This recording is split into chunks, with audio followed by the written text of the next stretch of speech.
What is up? Welcome to Etsy Jam. In this episode, we talk about some recent news out of Etsy as they release their Q1 earnings report and announce that Chad will be stepping down as CEO. Stick around to hear some highlights from their Q1 statements and our feelings about the future of Etsy. What is up? Welcome to Etsy Jam, the podcast where we have super duper conversations about serious topics. I am your host, Gordon from Marmalead. And I am Richie from Marmalead. And if you don't know what Marmalead is, it is the best Etsy SEO and market research tool for serious Etsy sellers. Also, we have the best Etsy SEO community out there, so you might want to check us out there as well. So check out Marmalead. It is spelled Marmalead. .com. I like that. Reminds me of like a late 90s commercial. Yeah, I don't even remember who it was, like Expedia or something. I think so. Yeah. Well, wait. Or is it all I remember is the .com. I feel like there were a couple of them, like Expedia or Travelocity, maybe even Priceline before Maybe William Shatner jumped on there. I don't remember, but you might be right with Expedia. I don't know, man. They should bring that back. Well, it wasn't great marketing either. If I just remember the .com and not the name. I think the .com part's the important part. You'll get there. Just put in .com, you'll find us. Oh yeah, whatever .com. It comes to us anyway. Exactly. All right, so what are we chatting about today? We're going to chat about the news out of Etsy. So they announced their first quarter 2017 financial results, and with it, they announced some other exciting changes. Yeah, and we should know too. So we're recording this early May, and these things just came out May 3rd, May 4th, whatever it was, 3rd, I guess. And you're probably going to actually listen to this like a few weeks from now, so it might not be totally fresh news, but we're going to kind of cut through some of the Q1 things that they released. Richie's going to talk us through a lot of them. I'm just going to sit here and listen. I'm just kidding. And we'll kind of give you an overview of what some of the numbers mean that are buried in that report. Yeah.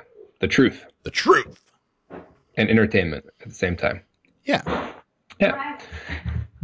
Yes. So there's a lot of things going on. Yeah. And it's interesting because they just said these things, right? They just announced these things, but all these things are timed, right? So whenever different news articles come out and this and that, I mean, this is the source of it, right? This is the press release, and then everyone else kind of speculates and writes a story from there. And everything is always written in such a way like, oh my gosh, this is like quick. This is like just all of a sudden happened. Like, Etsy got caught off guard or something like that. And it's like, wait a minute. Like, there are people planning, having meetings for months, figuring out what to do, what to say and do in these press releases, let alone all the planning that goes up front in it. So I don't think that anything in these is a shock to anybody in the inside of Etsy. Now, when you say there's a shock here, these things happen quickly, I assume you're talking about more than just their first quarter earnings statement. It's actually in their first quarter earnings statement. Yeah. But it was with it. It was with it, right? So, I mean, that's where you announce big things like a senior leadership transition. Yeah. Right? And it's all part of it. And it's all part of setting expectations for the rest of the year. And all has to do with all the public company stuff that they got themselves into when they went public. Yeah. It's a dog and pony show.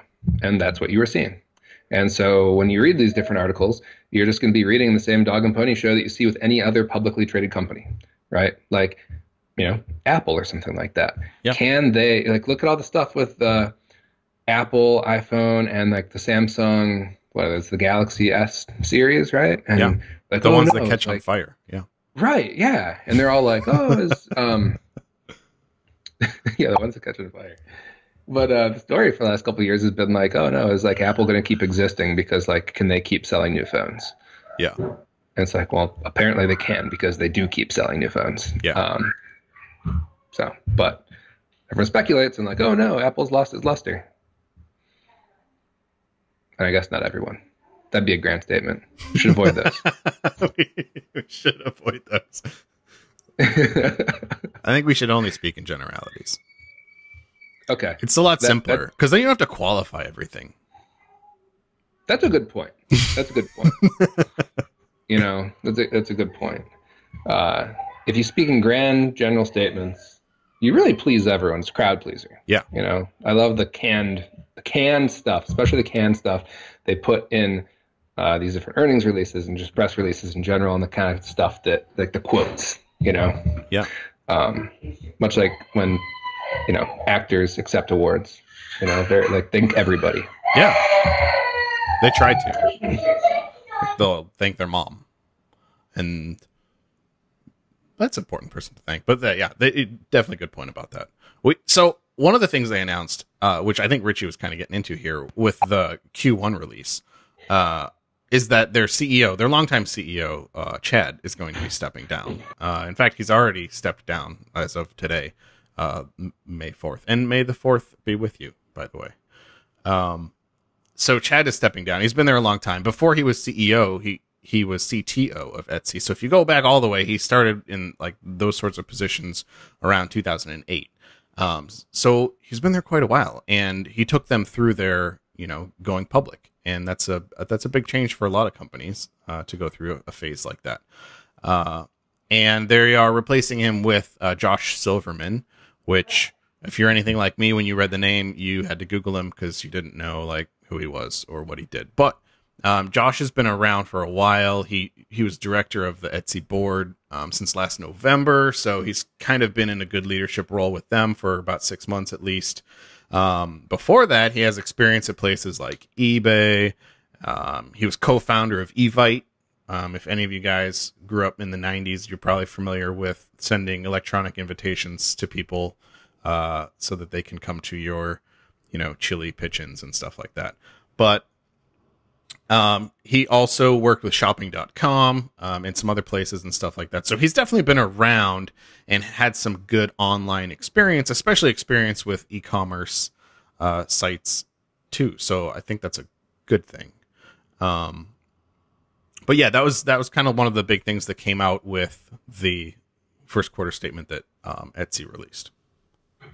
Yeah, and I think that's more of a planned transition type thing, right? Like, it's a big difference to go from where Etsy was 9 years ago, go all the way through going public, which again is not a quick little thing. Like, you plan for that for years, right? Go through it, a whole bunch of regulatory crap, get through all that stuff. And once you're there, I mean, it's a completely different show than when you were private, right? Like, a whole different slew of things comes with it. So if they have, a 5 or 10 year plan, which I'm sure they do, right? It's kind of like, all right, we want somebody that's going to be like committed to it. And, it's very possible that the stuff that's in like required of public company CEO for the next 5, 7, 10 years is not really what, Chad felt like doing. So that would be a good transition time. But again, I don't think this was anything surprising. Yes, there are some very long tenured CEOs, but for the most part, in public companies, like you'll see, Home Depot a few years ago, or maybe more than a few years ago, they had a CEO, like their CEOs came in for like a year or two and then left, switched to someone else. Yeah. I think too that it takes a different kind of leader when you're first starting a company versus, after you've grown it up to the point where it's a publicly traded company now. It's a different beast to manage, and there's different things that demand different skill sets and stuff like that. So it's not that much of a surprise either. I don't think that, after they've gone public, he's kind of stepping down in his role, and maybe somebody else who's lived that space more can help guide Etsy along that path. Agreed. Yeah. Different character role, I'd say. Some achievements that Chad had, though, that they noted in here. While he was there, he grew the revenues of sellers over 9 times. Revenue Etsy generates from, the revenues that Etsy generates almost 14 times, and their operating profit almost 15 times. So he definitely had, he was in there early days, and there's a reason they went public, because there's a lot of potential out there. It's got unlocked. Yeah, I mean, those are good numbers over a 6-year span, to be able to push those things up that much. Oh, absolutely. So let's see what else in here. Josh coming in has a lot of nice things to say about, delivering value to the community, Yeah. um, looking to leverage his other marketplace experience, and recognizes that Etsy has, a differentiated value proposition from the other markets out there, which is good because we'd like to see them stay different than what else is out there. Yeah. I mean, that's kind of one of the cool things about Etsy is they're not the other people, And so I could see a lot of people having this concern, especially with a change in leadership. Etsy's gone public. They're making some changes to how they're structured. They're swapping CEOs here. Like, what's the deal? Are they totally changing who they are? Are they completely getting rid of their values? Are they still going to be focused on the community and, satisfying their basically seller customers, as well as their customers who are making purchases on the website? It's a bit of an unknown there. So I think it's good that, Josh kind of comes out and says these things that, whether he's being honest or not, you kind of have to take him at his word here. But I mean, you think that if he were not being completely honest, that would be a horrible way for him to start his transition into being CEO, is to come out and say a bunch of things that he doesn't mean.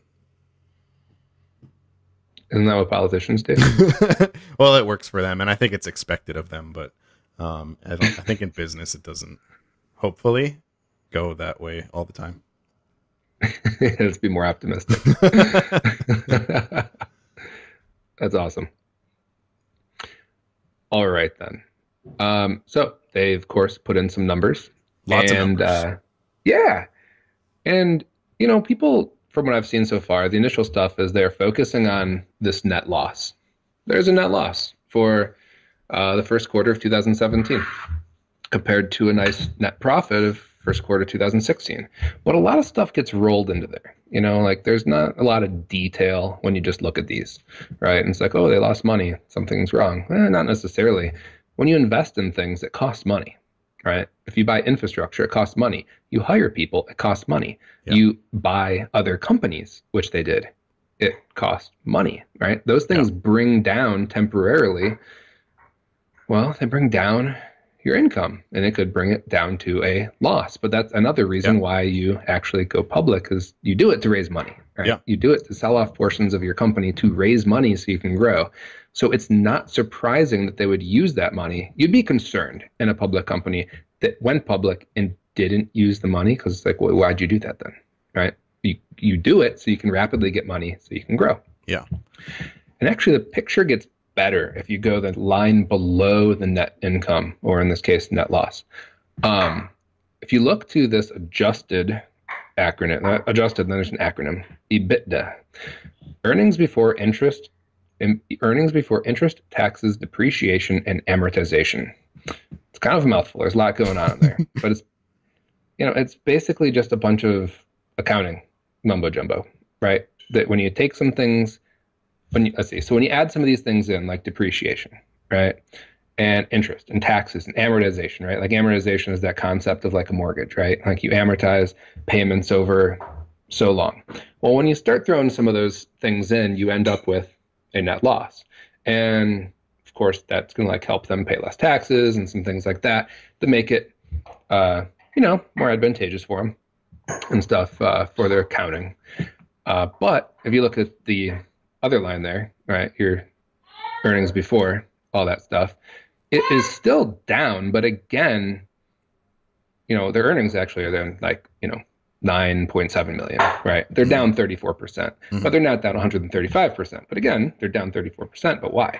Well, because you bought a bunch of stuff. The easiest way for them to spike those numbers would be like, well, we'll grow sales and everything else, and we'll start cutting back on everything else. We'll let our servers get old. We'll, drop our internet connection down a little bit. We'll cancel Netflix. All those fun things. Yeah.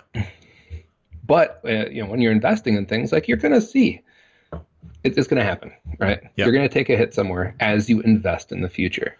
So we shouldn't look at that as as an indicator for the future in a negative way, right? Only if it's really surprising. Now, granted, they did say they had a challenging February, which, I think no one will be surprised about that, because February did seem to have a slump. Yeah. some said they had a great month in February. Some said it was really a much slower month than last year. But it really depends on, who you're talking to at that point. Yep. I think an important thing to keep in mind too with this statement that their quarter one statement here that they're releasing. If you're a journalist and your job is basically to report on this, you're going to look through this and you're going to look through these numbers and try to find a story. But you're not only going to try to find a story, but you're going to try to find a story that people want to click on and something that's going to get them to your site and reading your article and viewing your ads. Because we all know, much internet content, unfortunately, is really geared towards, getting people to click and getting that ad revenue coming in. So the end goal of people who are writing about this is to find a story, whether or not it's the true story or the whole story or whatever. It doesn't really matter as long as I get people to click my article.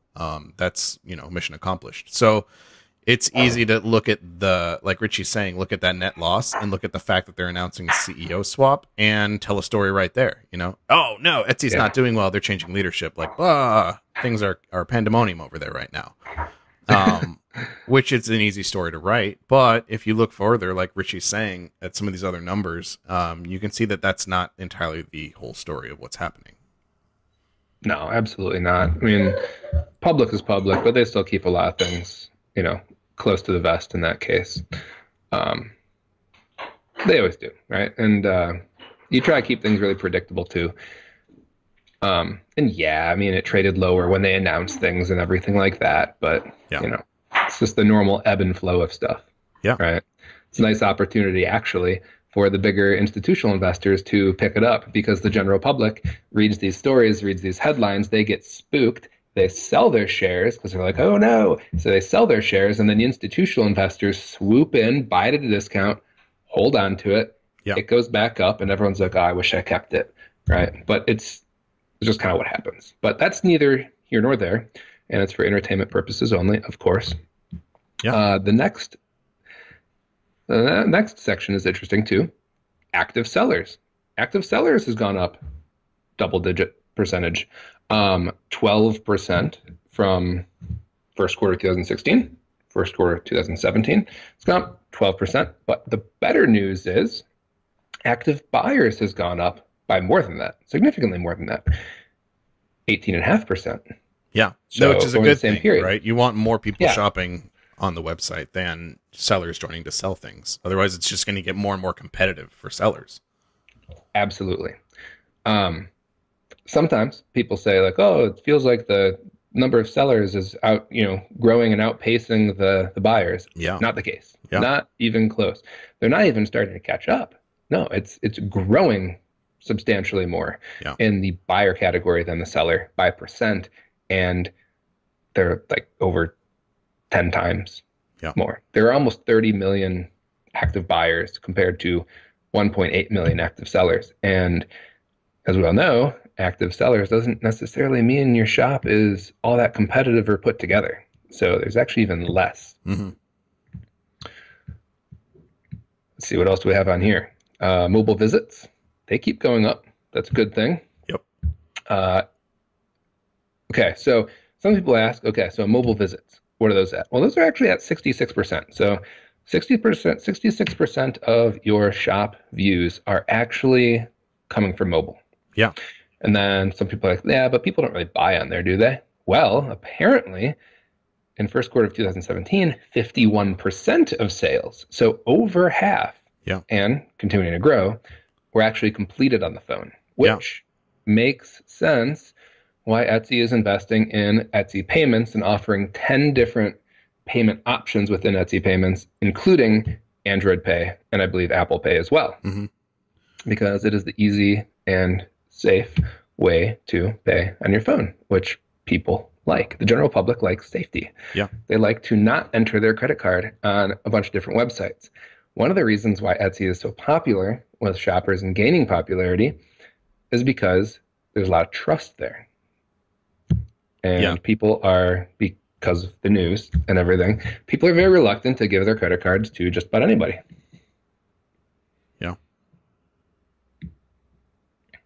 So that's a good point. I mean, Etsy's got that history built up there, and anybody who's more recognizable is going to be someone who I'm more comfortable sharing my credit card info with, Yes, Absolutely. Yeah. And I think, Especially, the increase in mobile visitors and shoppers too is, it's not just an Etsy thing. It's definitely a global thing. I think more and more people are on their mobile devices more than they're sitting down in front of a computer anymore. I'm sitting down watching TV and I can be on my phone at the same time, and watching, whatever show I'm watching on TV, but I can be shopping at the same time on my phone there too. And so this is a trend it's industry wide. It's not just an Etsy thing. It's not Etsy's agenda to push this forward. It's more of, let's embrace this because people are headed this direction. absolutely. Yeah, it's kind of interesting. Like different platforms are pushing you. Some like so Etsy, like you said, isn't pushing you in those directions, but some platforms are actually pushing you to use these different things. Mhm. Like Amazon is using Alexa to, well, they're using sales Alexa only, or like is Alexa, right? Yeah. Is the Yeah. what they call their AI, right? Okay. Yeah. So if you buy things on one of the Alexa enabled devices, or ask what like the sale of the day is and stuff like that, there are certain specials you can only get while using one of those. Hmm. Well, that's absolutely pushing the agenda of getting these different devices and Yeah. getting you to use those. Yeah. Etsy's not doing that, but people are just naturally inclined to use their devices more. Yeah. Um, especially when, you work in an office or something like that, and the computer and stuff like that you have there is not yours. If you happen to be doing some shopping on your break, hanging out at the water cooler, lunch, whatever, you're going to be doing it on your device because you're not going to be entering credit cards on the work computer, or maybe even being able to go to Etsy.com on that. So Yep. keep that in mind. They, of course, continue with some other highlights down there in their lovely press release. As we know, Etsy is actively investing in machine learning, search, and marketing to attract new buyers and drive purchase frequency. What does that mean? Well, they're trying to get new buyers and get those buyers to purchase more frequently, which is nice because Etsy, if you're selling on Etsy, you have a bigger company with a bigger budget continuing to grow that awareness and kind of feeling of security and whatnot to bring it in. Etsy seems like overall old news to me because I've known about it for like the last 10 years when it started, but still so many people have no idea what it is. People that do know about it, they love it. And I haven't heard anybody yet say, anything bad about it. They seem to really love it. But so many people still don't know it exists. So, even though it feels like it's saturated and competitive and crowded and, like everyone maybe you talk to knows about it, most people I talk to have no idea what it is.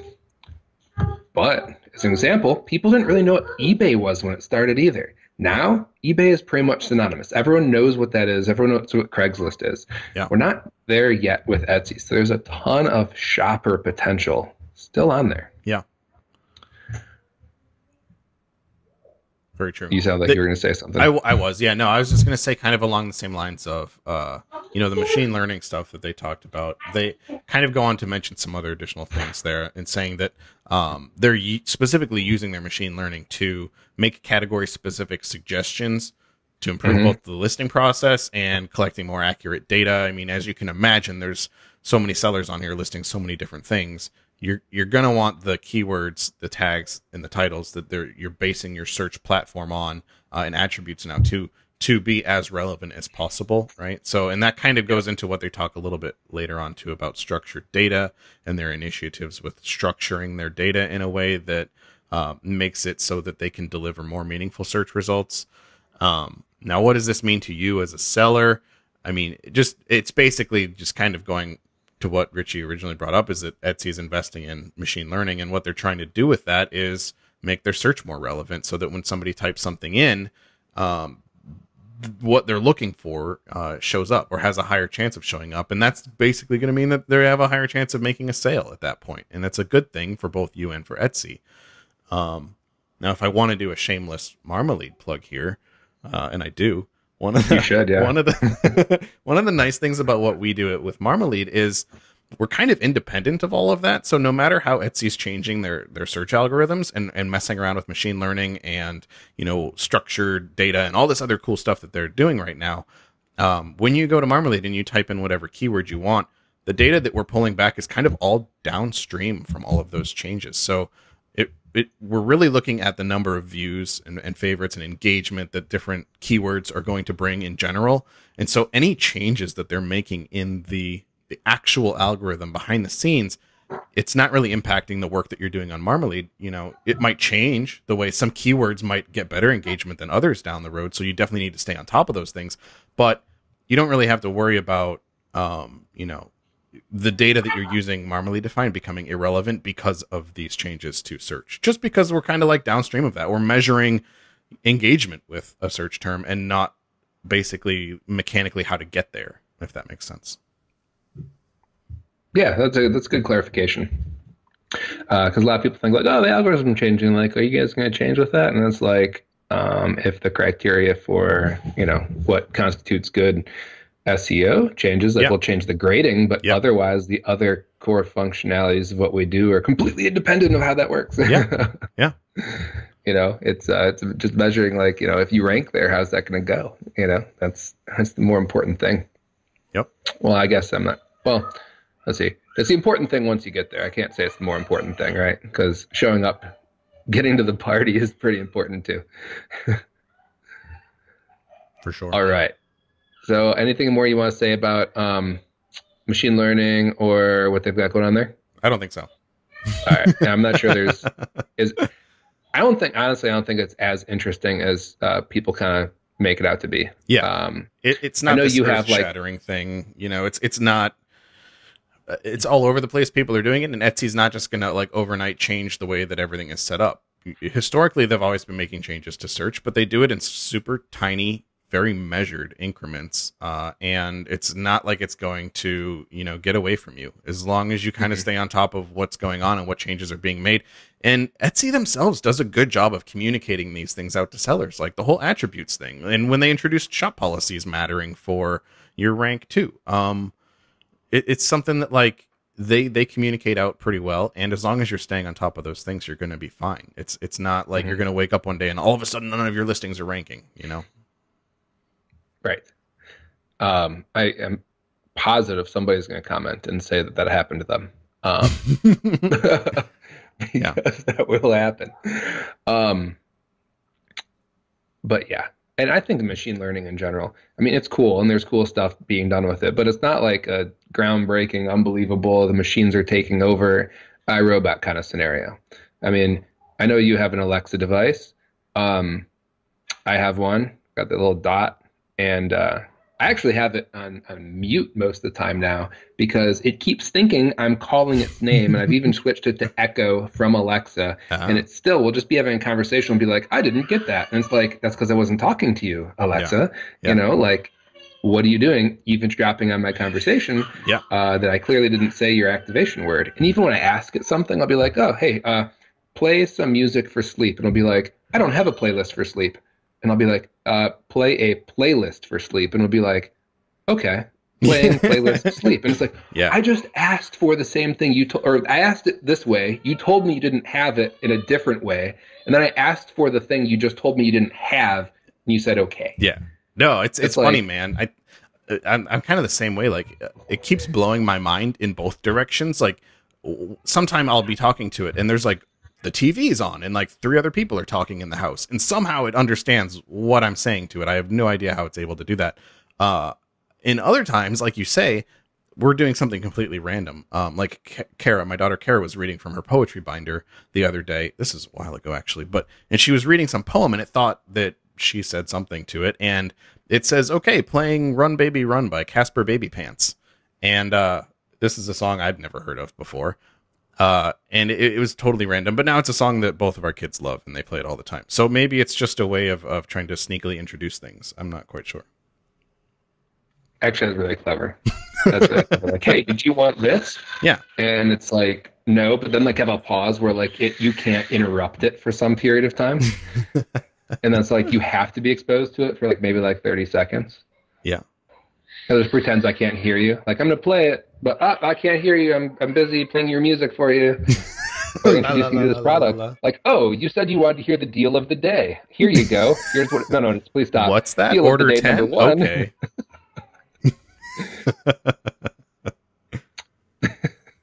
So there are some ideas for what the future may hold for technology in general. Yeah. No, I mean, the point we're trying to make though is machine learning it's everywhere, right? But it's a very developing field, and it's slowly progressing. Yeah, it's cool, but it's not going to like change the way we live tomorrow. Right. I don't think we're going to have flying cars in the next couple of days because of it. Not yet. And I don't think that it's going to, read minds or drastically change the way, we search for things. So. Not overnight. Yeah. Not overnight. I really don't think so. Yeah. Yeah. Anyways, what else to talk about in here? There's so much text and different things. I highlighted different things I'm looking at, but some of it's so dense.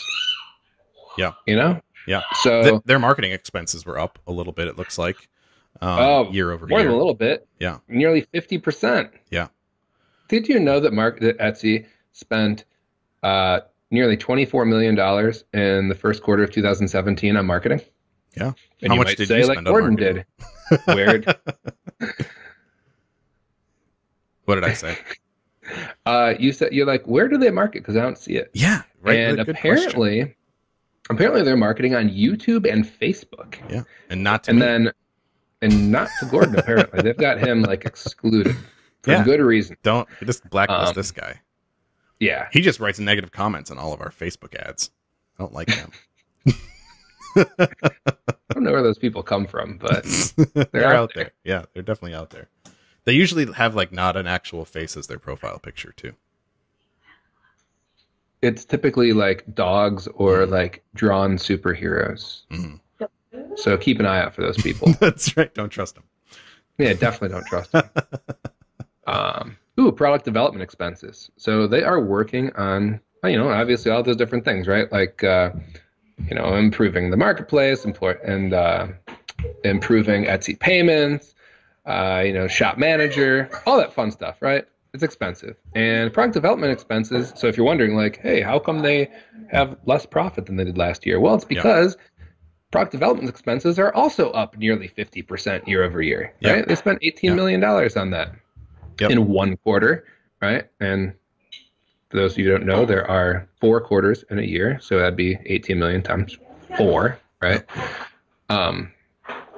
If you want to like project it out to the year, it might not stay at that level, but hey, it might go higher.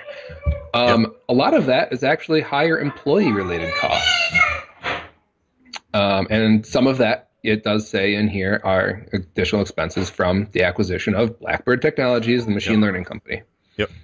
So, those are in there. Yep. And and kind of some of these numbers that we're looking at too, Etsy investing back in itself could lead to, why there is a higher percent increase of shoppers than there are of sellers. A lot of the marketing that they're doing in this $24 million that they dumped into marketing in Q1 could be to maintain a ratio that's favorable to their sellers. It's going to be tough when you've got more sellers than shoppers, and it gets super cutthroat for sellers, and you've got sellers dropping off that can't cut it because Etsy's not attracting the right number of shoppers. But some of this money could be going toward investing in that and making sure that doesn't happen. Yeah, I mean, it's definitely a balance, right? You want to make sure you have enough buyers to satisfy the sellers. You want to make sure you have enough sellers so the buyers, when they show up, they find what they need also. Yeah. Because you got to keep in mind, like, okay, you have this many active sellers at any given point, but people are going on vacation mode. Some, like, it's not for them. Things come up, right? I mean, all sorts of life happens in general, right? Yeah. So you never know. But it's a delicate balance that they got to, just kind of work on. Yeah. But, that's the end of the things I highlighted. But overall, like, I'm optimistic about it. Yeah. I think it's a good thing in both. Did we mention the CTO, the Chief Technology Officer, also left? No, I don't think we did. Okay. Well, they both left. Boom. They're twins. It was Chad and Brad. Are they really twins? No. Like, I mean, maybe. I don't know. That'd be impressive if I just pulled that out of nowhere, though. There you go. All right. Well, I think it makes it an exciting time.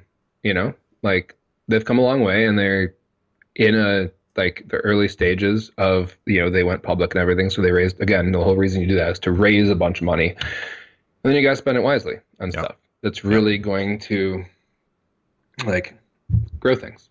Yeah. And they're in the right direction. Yep. So I think it's an exciting time to be on Etsy, and like this is what everyone wants to be, like the early days of something. And it might not seem like you're in the early days of this, but it is, right? It's that whole overnight success story is really like 10 years in the making kind of thing. Yeah. Well, Etsy's just over 10 years old. So it won't be, I don't want to say it won't be too long. But at some point, people will be looking at it and be like, oh man, like overnight success. Like I wish I would have started there, when you did. And it's like, yeah, well, I was there. It wasn't an overnight thing, right? It looks like an overnight thing, but it wasn't. It was really 10 years, right? Yeah.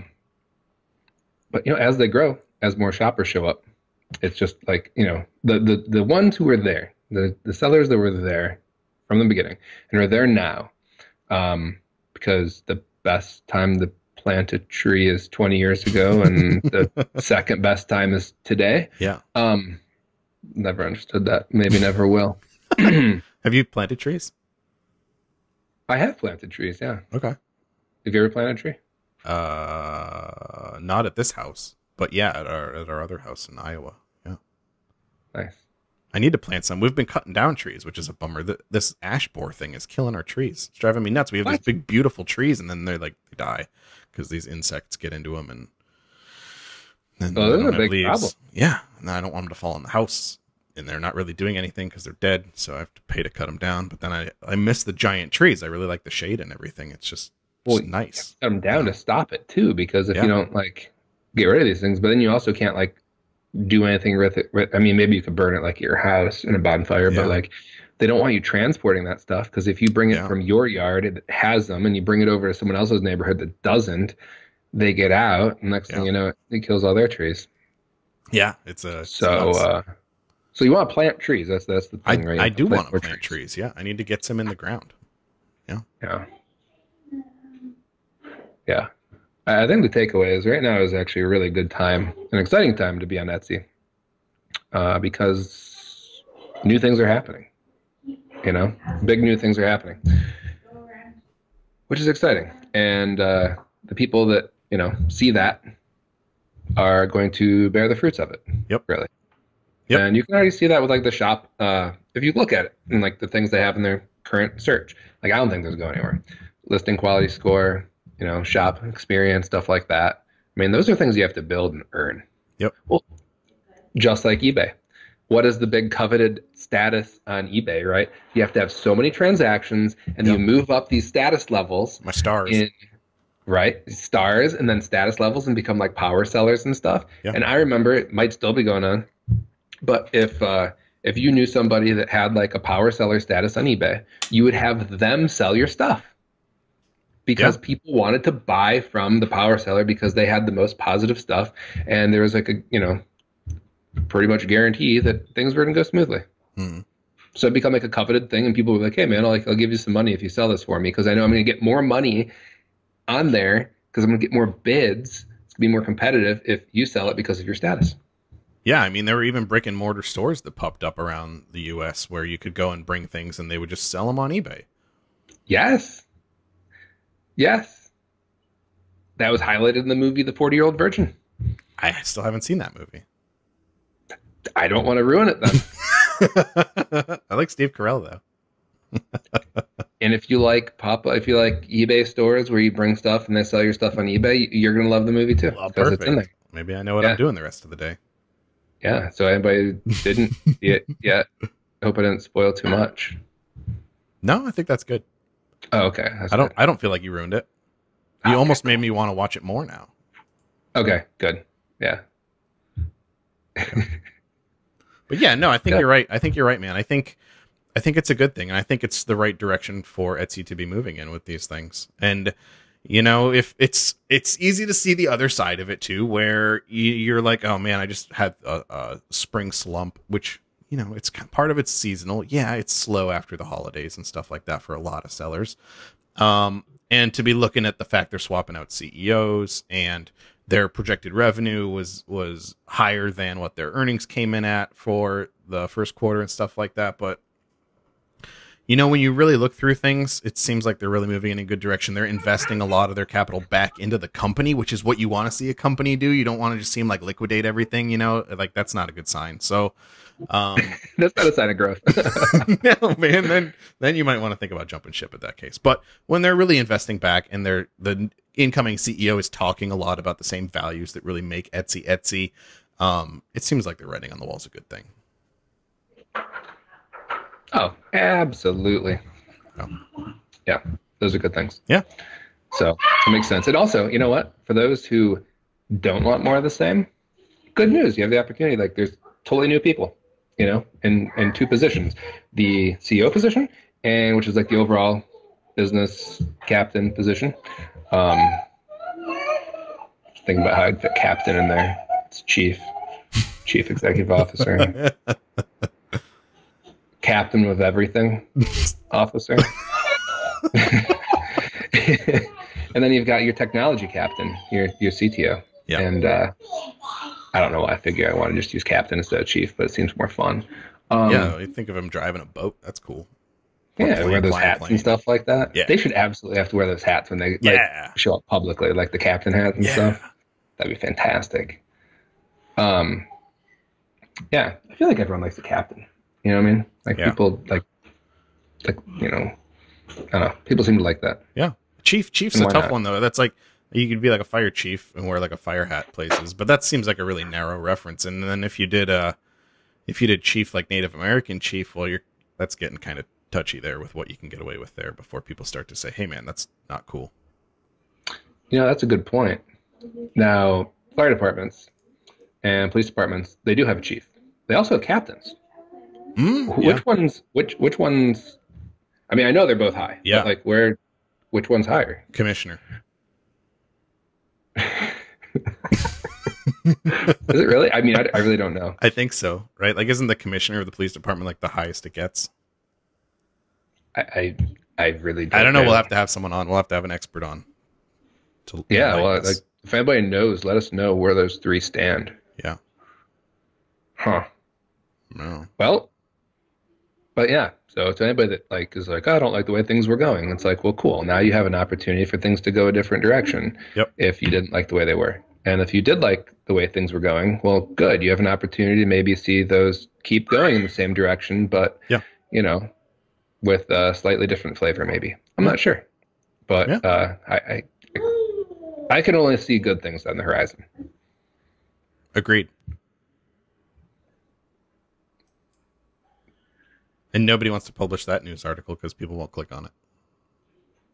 Nope.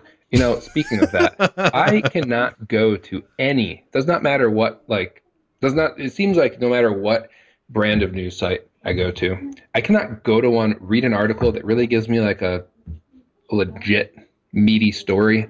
Yeah.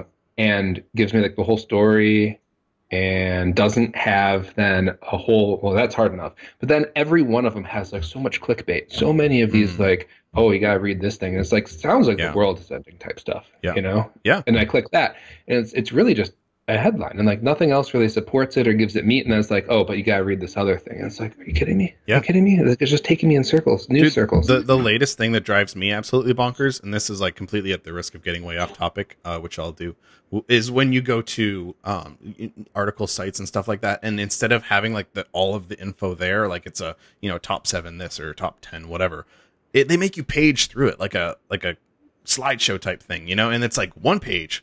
Okay, what's the next thing? Oh, you got to click to go to the next page. And when I do that, boom, all new fresh ads showing up. And it's just like, this is a terrible experience. It drives me nuts. Yeah. It drives me nuts because I just want the darn story, Yeah. But not, funny enough, I don't want the darn story enough to like, subscribe to the Wall Street Journal or something like that. Because the problem is I don't want to read that many stories about it. Right. Because even there, I feel like, yeah. I don't know. I just feel like it's still kind of entertainment centered. Yeah. Right. Not to like directly take anything away from like journalists or something like that, but I just feel like so much of it is still like entertainment center. And sometimes I just want to read something really boring that's just the facts, you know? Yeah. And maybe there's something like that out there already, but I don't want to read something that's like 4 pages long when it could be a paragraph. Totally agree. And I don't mean like a 4 page paragraph. I mean like a quarter of a page paragraph, you know, like, hey, here's the summary of what you really need to know. Yeah. Like the entire like book briefing. linchpin. There you go. Like, I just need like a briefing. I need like a briefing person. Like, just that. Then maybe there is something like that. Like, hey, here is a really boring but straight to the point. Here are the facts. Yeah. News brief. It's awesome that you bring that up, because just yesterday I read an article that was talking about some people using machine learning to do exactly that. They're trying to like take big chunks of text, like, you know, privacy agreements or license agreements, who knows, maybe articles, or I don't know. And they compress it down to like, here's just your distilled summary of like basically what this is saying. And that's what makes sense. The only thing is that I would be somewhat worried that if their raw material is some of these articles, like what the summary of it's actually going to be. Yeah. Yeah. It's again, good challenge, tough challenge. Machine learning can do it. I have faith. Oh yeah, exactly. Yeah, it can totally do it. Yeah. They'll get there. Yeah. Well, the thing is, like, everything has to start from somewhere, right? Like every story starts with like the source, Once the fact, upon information, a time. like whatever it is, and then everything else kind of goes from there. You know, like, oh, well, how do we spice this up a little bit? It's like a chart of numbers. Let's make a story. Yeah. Yeah. Now I just want the chart of numbers. And then it just kind of like gets more, right? And it's like, oh man, someone already beat me to like the obvious story. So now I've got to like, I got to reinvent the story. now I've got to go a little further. Yeah, I got to kind of reinvent the story and like, what's my twist? Or I'm going to say something that's like completely opposite the story that I want to tell, because I want to get a whole lot of people commenting and start like a flame war going on. Because, you know, that's good for SEO when you get lots of people engaging with it. Oh, that's a good idea. We should totally make up something about the news release. Yeah, something like just super make something up, controversial and like out there that everyone gets enraged about.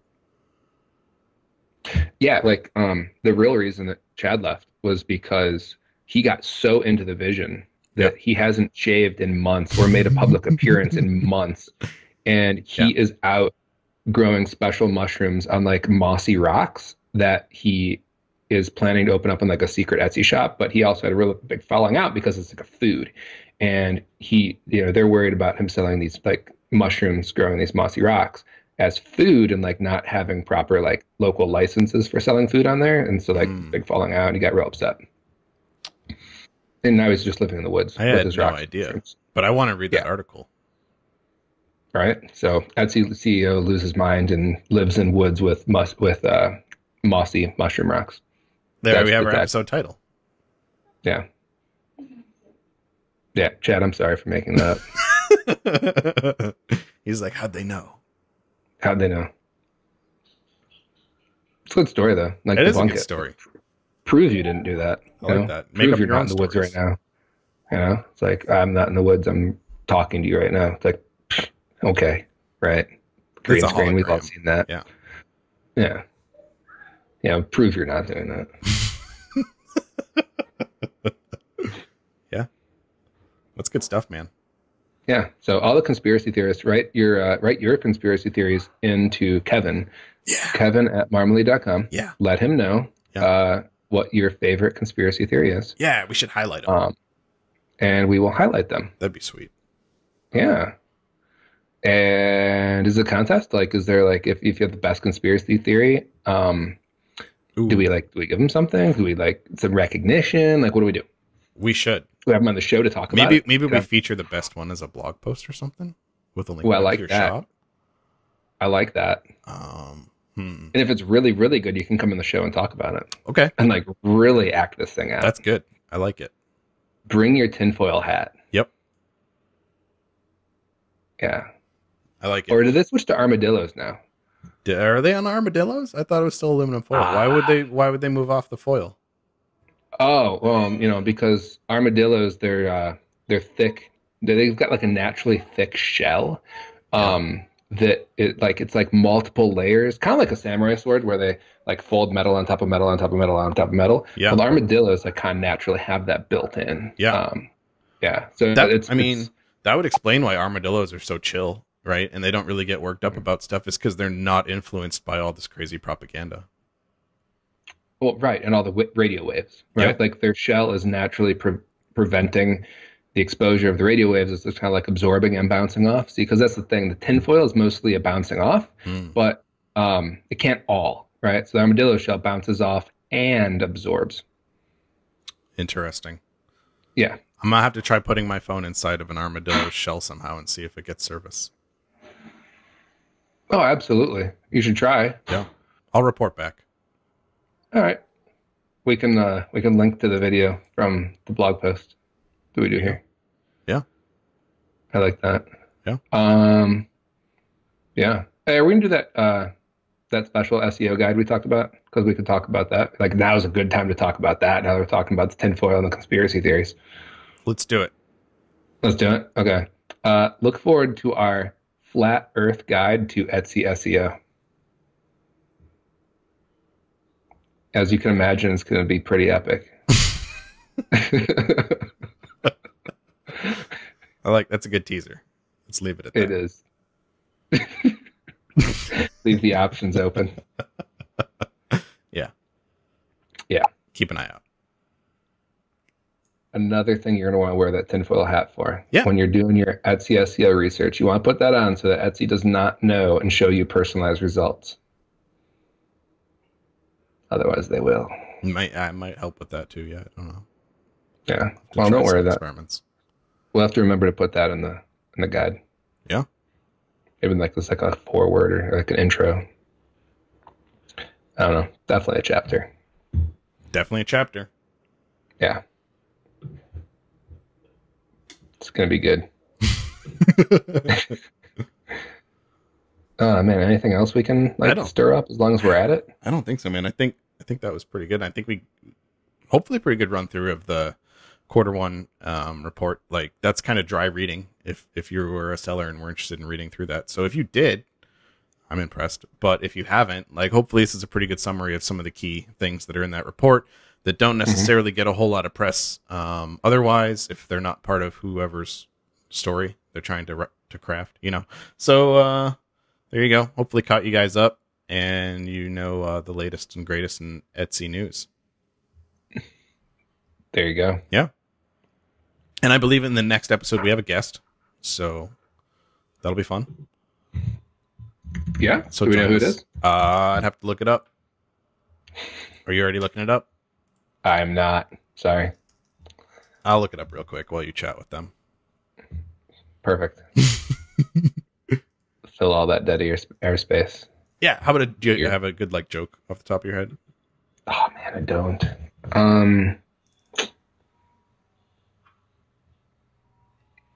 I really don't. You put me on the spot for the jokes. That's something I need to work on actually. Just good icebreaker, time killer type jokes. Yeah. I talked to some people and they just have a whole bunch of jokes in the hopper, which is fantastic. And they just, anytime there's a moment, they're just telling jokes, and I need to work on that. So something I'll work on. Okay. I'll follow back up with you on that. Circle back around. Yeah. So it looks like our next guest, assuming we release these in the order in which we plan to release these in, our next guest is going to be Victoria from Ancient Aesthetic. Ancient Aesthetique is her shop name. And I'll spell that out in case you guys want to check it out ahead of time. It's ANCIENESTHETIQUE.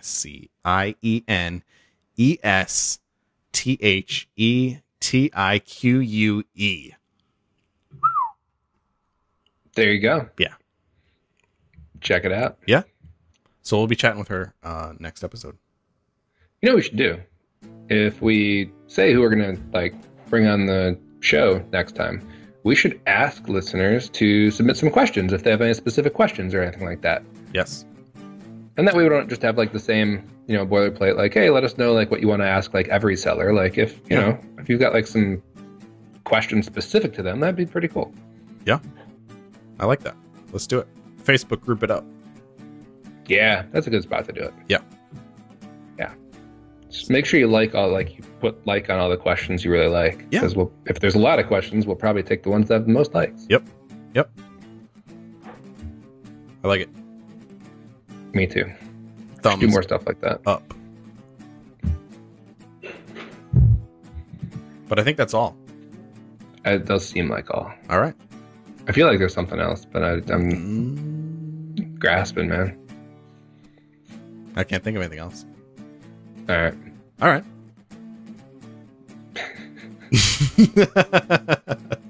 Well, then we will see you guys next time with Victoria on Etsy Jam.